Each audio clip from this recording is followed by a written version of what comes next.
Hello అండి, అందరికీ నమస్కారం. నేను Swetha Suryakumari. Welcome to Surya journal.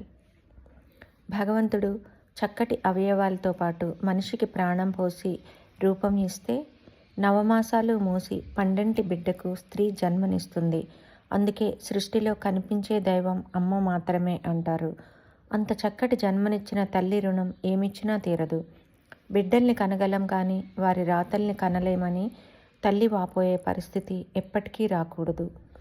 నోరు ఇచ్చింది మంచి మాటలు మాట్లాడడానికి, ఇతరులకు చెప్పడానికి ఉపకరించాలి. దురదృష్టవశాత్తు కొందరి విషయంలో ఇది జరగదు. ఉన్నవి లేనట్టు, లేనివి ఉన్నట్టు చెబుతూ పొద్దు గడిపే మహానుభావులు అక్కడక్కడ తారసపడుతూ ఉంటారు. అనవసర పుకార్లు పుట్టించే వారి కారణంగా కొన్ని జీవితాలే ప్రశ్నార్థకంగా మారిన పరిస్థితులు ఎన్నో ఉంటాయి. అబద్ధాలు చెప్పడం, పుకార్లు సృష్టించడం కొందరికి సర్వసాధారణం.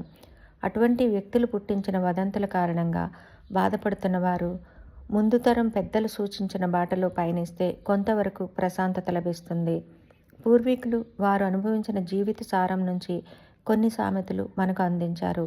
ఏదైనా సమస్యతో బాధపడుతున్నప్పుడు సామెతల నుంచి కొంత ఉపశమనం పొందడానికి అవకాశం దొరుకుతుంది. నీరు పల్ల మెరుగు, నిజము దేముడెరుగు.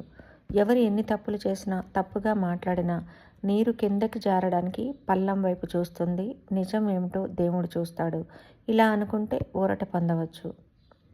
నోరు మంచిదైతే ఊరి మంచిదవుతుంది. మనం మాట్లాడే తీరు మాత్రమే ఎదుటి వ్యక్తులకు మన వ్యక్తిత్వాన్ని చెబుతుంది.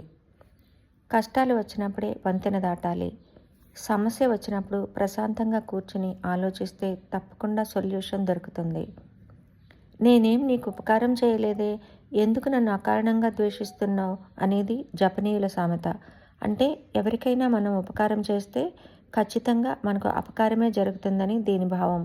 మన గురించి ఎవరైనా తప్పుగా మాట్లాడుతున్నారని తెలిసినప్పుడు విపరీతమైన బాధ కలుగుతుంది.